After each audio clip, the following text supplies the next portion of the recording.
Hi guys, so you made it through quadratics. Congratulations. We're starting your last graphing unit.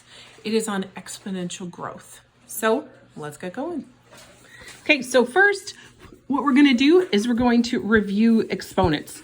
So what is an exponent? Why do I care? Well, if we're looking at exponents, so I've got 3 to the power of 5. That's how we say this. So we call this whole thing a power. This is our exponent, and this is our base, okay? So calculator use, find the exponent button on your calculator. It may look like one of these. Every calculator is a little bit different.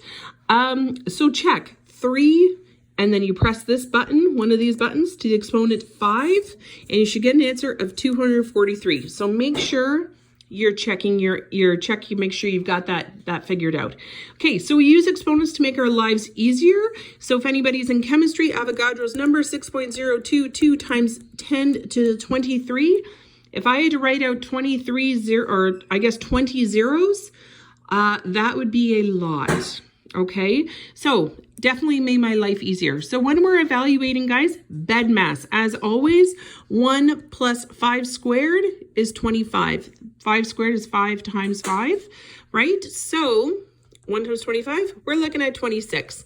So 4 to the power of 3, that's 4 times 4 times 4.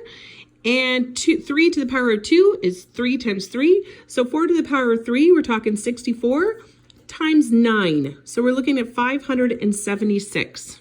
Okay, so again, guys, use your calculator because these numbers are getting a little bit big for even myself to do them in my head. So 4,096 and 8 squared, 8 times 8 is 64. So we're talking 4,032.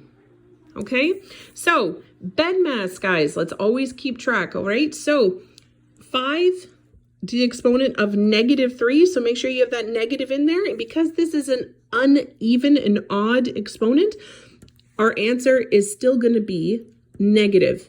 Divided by 81, and we end up with -3.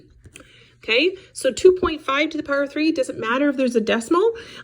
We just type it into the calculator just the way we go. So, 15.625. Okay, sorry, does that look like a 15? Okay, 15.625. And again, guys, 1.9 squared, it's 1.9 times 1.9, so we end up with 3.61. Just put the decimal in and push your exponent button.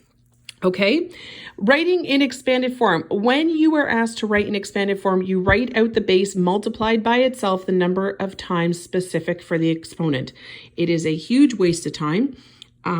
But we do it anyway. So what this looks like is 4 times 4.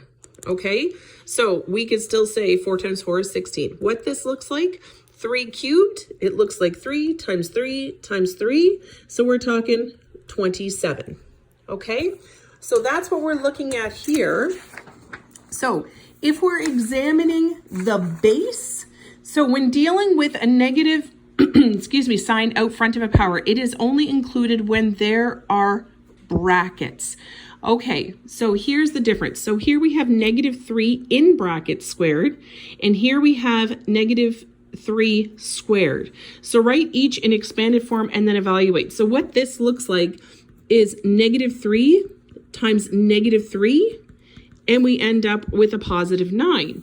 Whereas here we have -3 times 3, and it ends up with -9. So please be mindful. If there's no brackets, the squared only applies to the number. It does not apply to the negative.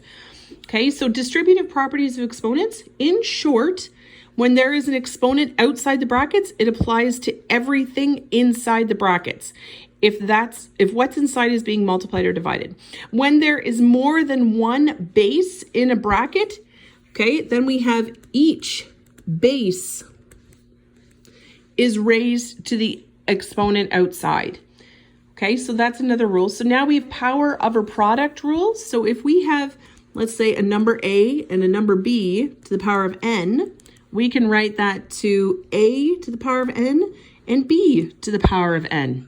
Okay, so how does that look when we actually use some examples? So here we have a to the power of 5, b to the power of 5. Here we have 3 to the power of 4, c to the power of 4. So 3 times 3 times 3 times 3, 81c to the power of 4.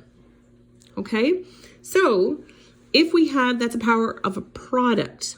So if we have a power of a quotient, so if we have a, b to the power of m, we look at a to the power of m over b to the power of m. That's how we do that. So if we're looking at an example, simplify the following expressions, then evaluate. So we're looking at 2 to the power of 3 over 5 to the power of 3, which is 8 over 125. If we could reduce our fraction, we would, but we can't. So I hope that helps, and good luck with your answers.